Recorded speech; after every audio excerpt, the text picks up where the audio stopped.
All right, so batteries are just located in here. Engine starts here and here. We'll just do a bow thruster and stern thruster test.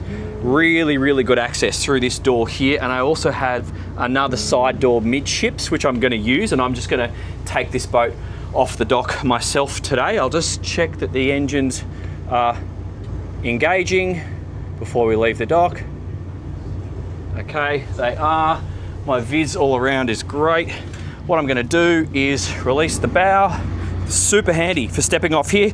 Handrail, not a very big step to step down. Makes it nice and easy for one person. And then I'm actually gonna step on the boat from the back because why not? It's simple.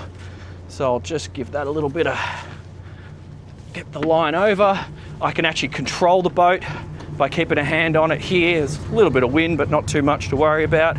Then I'll just release this line here, and we're taking the rope on board with us and straight up to the helm, because if you had guests in here, they might be in the way. So it's probably a bit easier to come up this way. Check viz all around. A little bit of blow off at the moment and super easy. So I suspect the bow thruster is going to have more power than the stern thruster, which it does. I can feel it, but more than adequate to walk the boat. Let's just do them together. Yeah, you can feel the bow's got a little bit more power than the stern.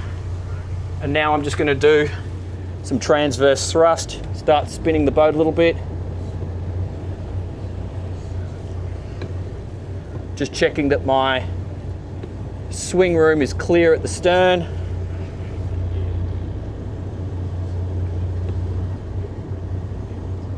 Pretty much see everything.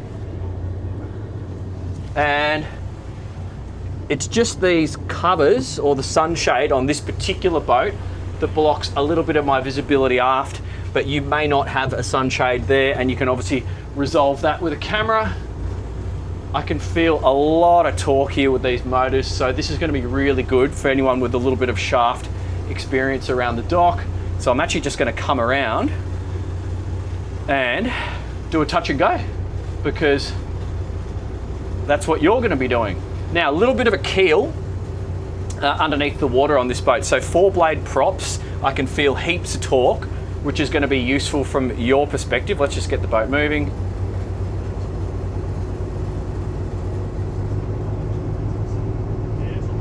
Nice.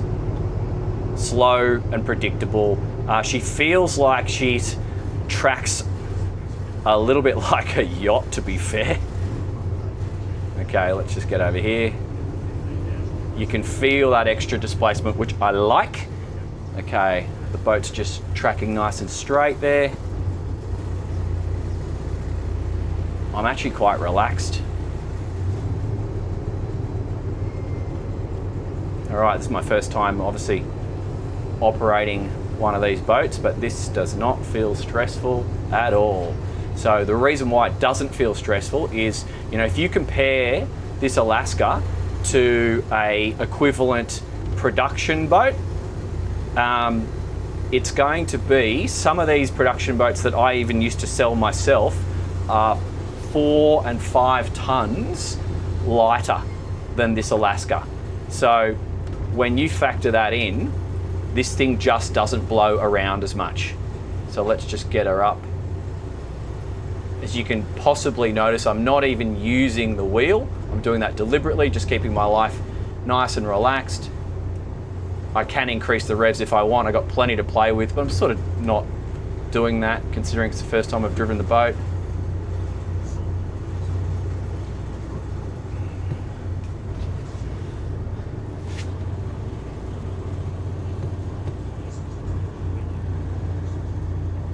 Okay, start to think about thrusting here.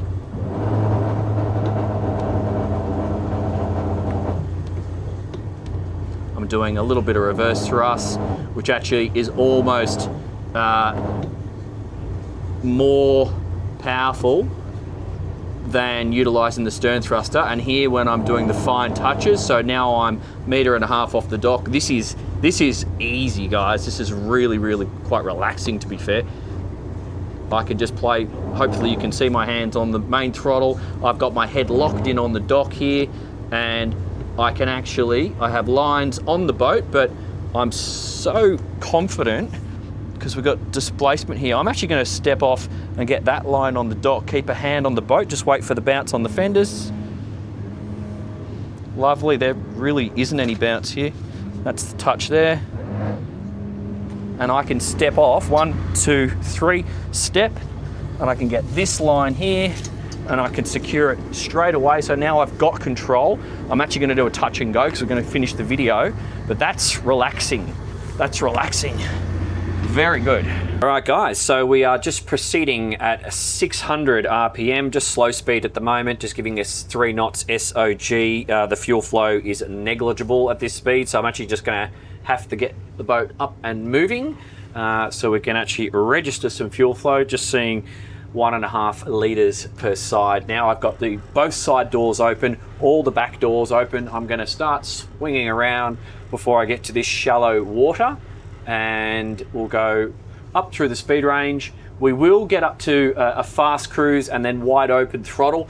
Welcome to beautiful Moreton Bay. Tangalooma is up in that direction. Stunning sandy background, so I hope you appreciate this views we have for you today. And yeah, we've got the Cummins 480 horsepower, straight shafts, 4-blade props, no nonsense, and you feel like it's about 15.8 ton a boat from memory. Don't hold me to that. Light ship, 2,500 or just under diesel capacity, and you do feel the weight and very low center of gravity on this boat. This is a no nonsense boat, in my opinion, from the driving that I've done coming across the bay here and around the marina. If you have come from sailing, if you are a multiple boat owner, you are going to appreciate and know what I mean about that, but we're also just going to try and demonstrate that in this video. So, cruising along at 950 RPM, I'm just seeing 6 knots SOG. My wash is negligible.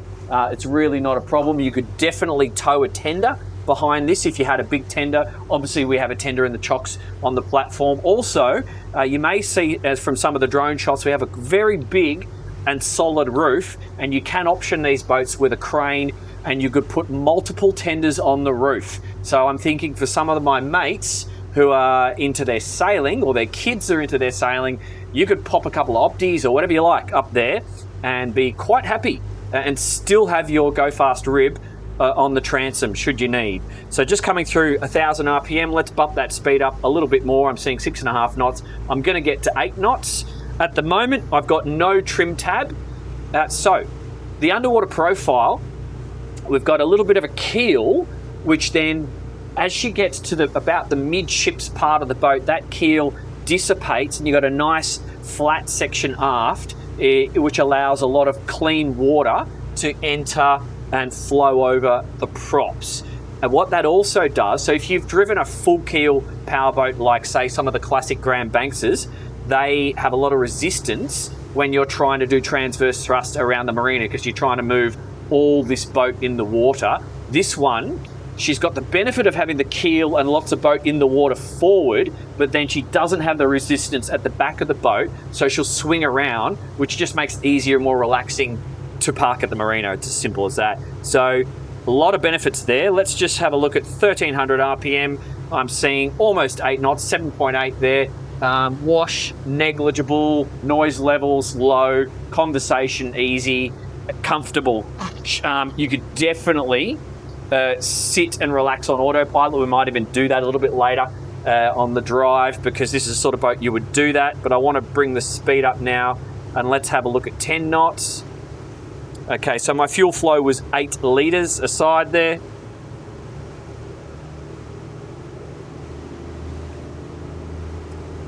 Okay, coming up through 8.5.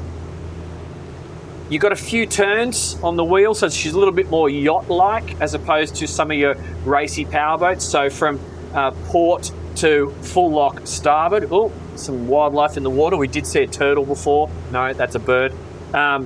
You do have a few turns, so you just got to get used to that. It's much more sailboat-like, so anyone coming from a sailboat is going to be quite comfortable at this helm. So 9.3 knots, I've got 1600 RPM. Let's bump that up to 1700. I'm seeing 17 litres per side. A couple of four-wheel drives cruising along the beach there. How good is that? It's winter, by the way. Love Queensland. Don't get bored of this. So, okay, so we're seeing almost 1800 RPM. I've got a speed of almost 10 knots, about 9.8 knots SOG, and we're consuming 20 litres per side, so that's nice. All right, let's actually go auto, hold that course. Even less work for me, so now let's focus on increasing that speed ever so slightly. I think we're going to go from 10 knots to 12, 1800 and climbing, 1850, 1900, 1950. Okay, one of the immediately noticeable points is the lack of bow raise. So here we are at 1950. I don't even feel like I want to hold on. It's so stable.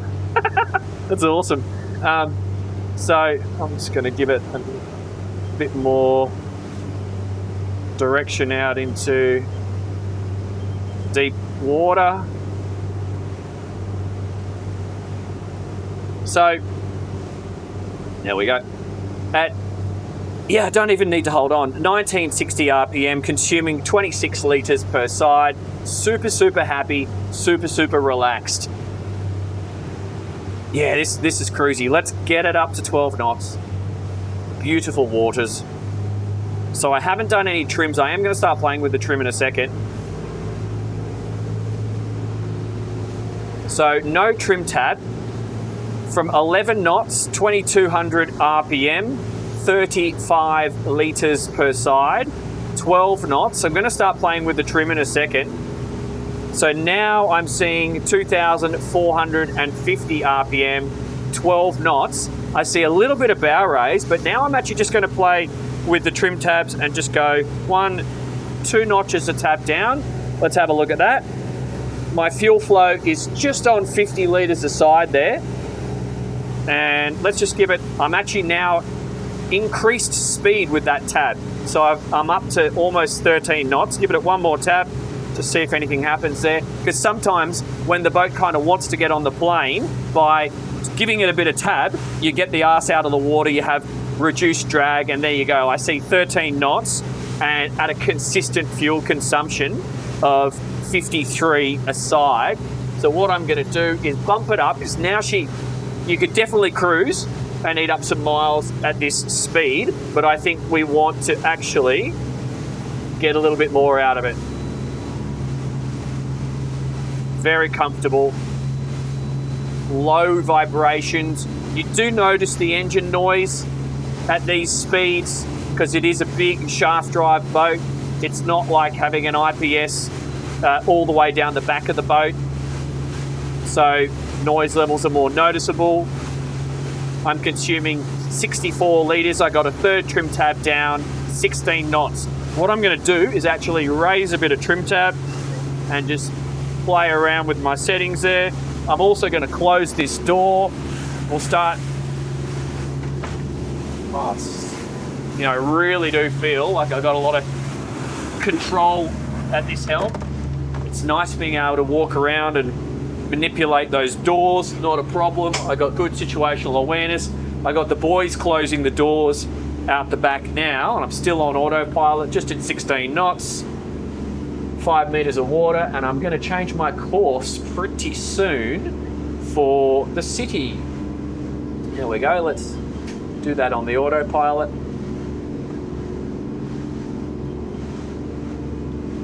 And let's increase power. So we're going to go from 16 knots, around about 60 litres per side, and see how the boat feels. 17 knots, just over 70 litres a side.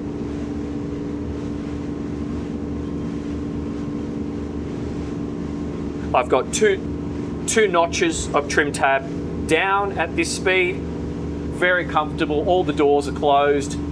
We have knocked the sound down considerably now at these higher speeds. And let's do a little bit of trim tab down, because you will, if you're in rough seas.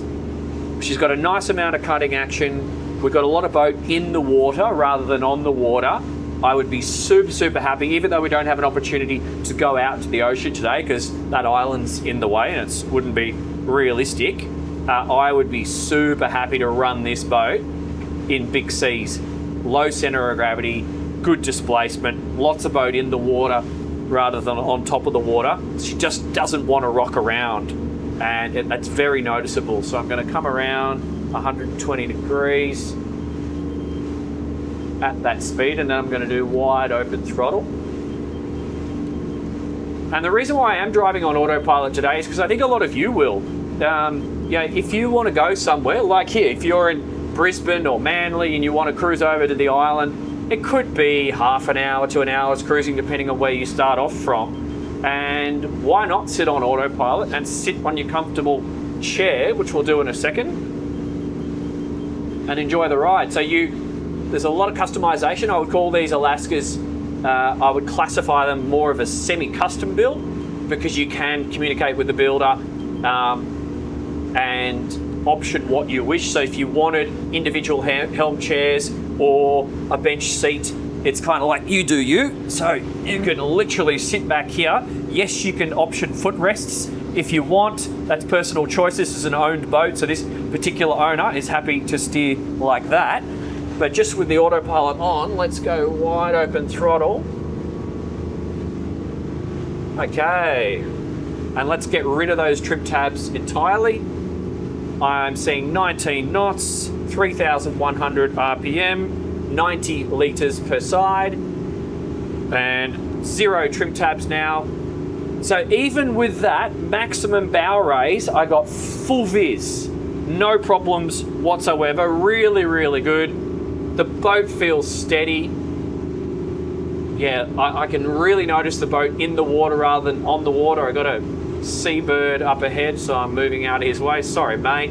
He's got a belly full of fish. Okay, he's out of my way. And, I'm seeing 3,140 RPM. I got a speed return of 19.2 knots SOG with trim tabs all the way up, consuming 92 litres per side. And then let's just do a little bit of trim tab down and see if that gives us any moderate benefit. So we'll do 1, 2, and yep, seeing a small speed increase there of 19.4. Give it a little bit more, and I see 19.5. One last tab. You know what? Downwind, you're probably getting 20 knots, wide open throttle, playing with your trim. Yeah, 19.5 consistent, jumping up to a little bit higher. But let's now back that speed off, because you're not going to drive around there all day. So some takeaways immediately. This is relaxing. This is low workload.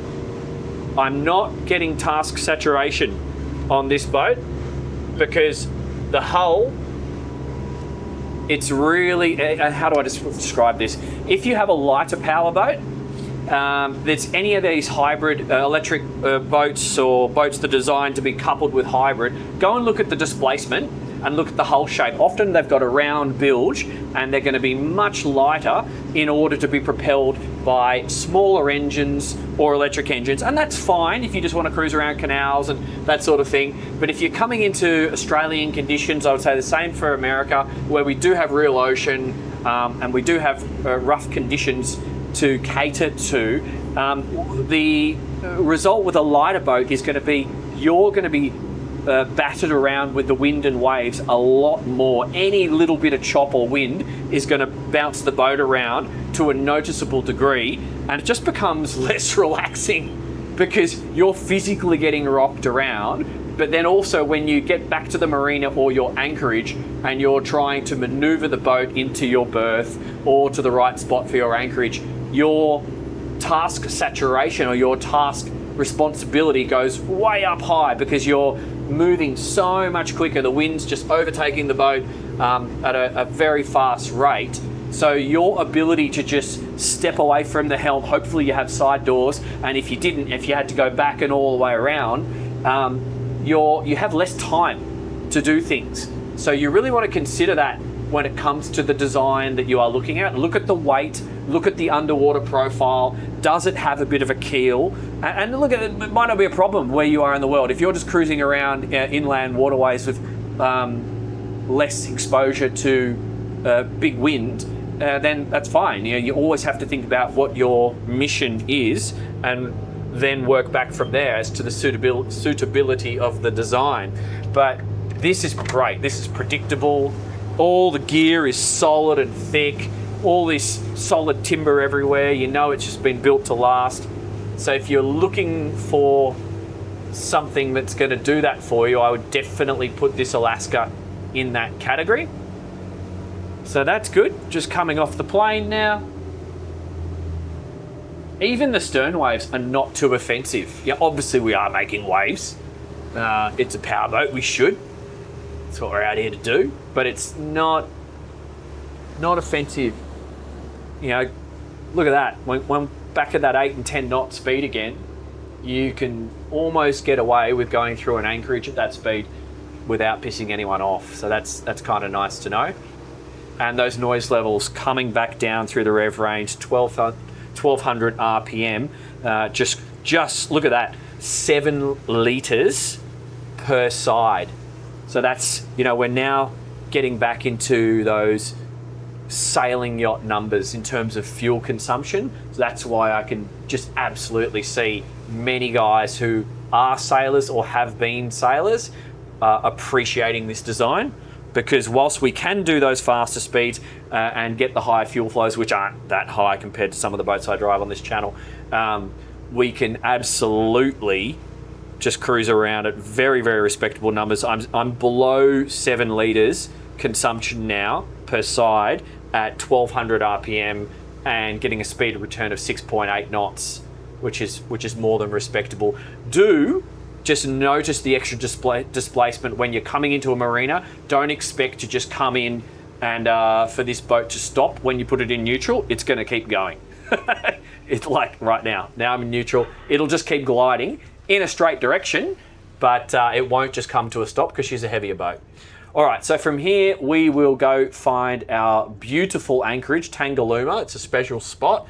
I think you're going to enjoy this, and we'll do some anchoring and maneuvering in there so you can get an understanding.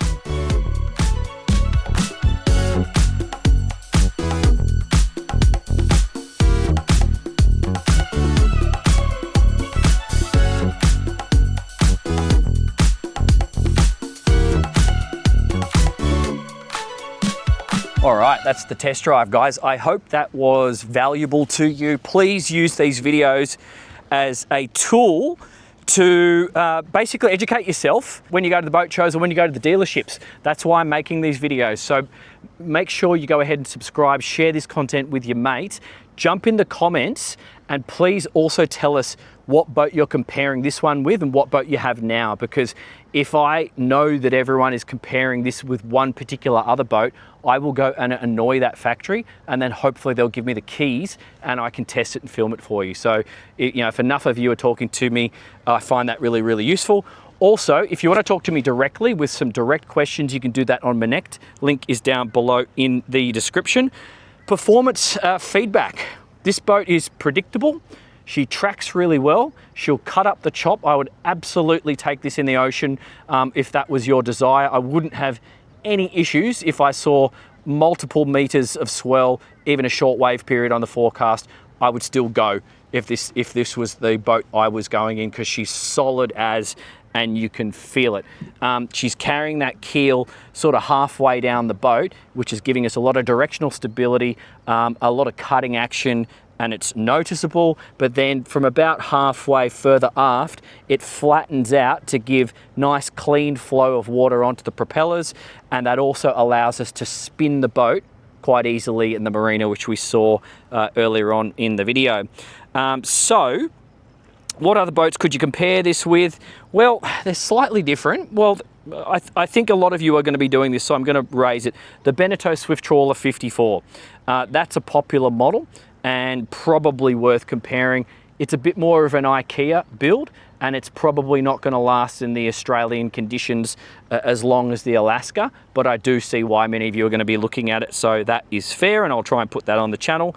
And maybe the Green Line 48. I used to sell those boats. That's more of a hybrid focus. Very nice finish externally. Again, interior, a little bit more of a light build. And those boats overall are much lighter, more of a rounder bilged hull. So very, very difficult to park if you've got any wind at the marina. So much, much different experience from that perspective. So those are two for you to consider. Jump in the comments if you've got something else. I know there's plenty of other options out there. So yeah, that's it. Hope that was useful. Please jump into the comments, give me some feedback. Love you lots.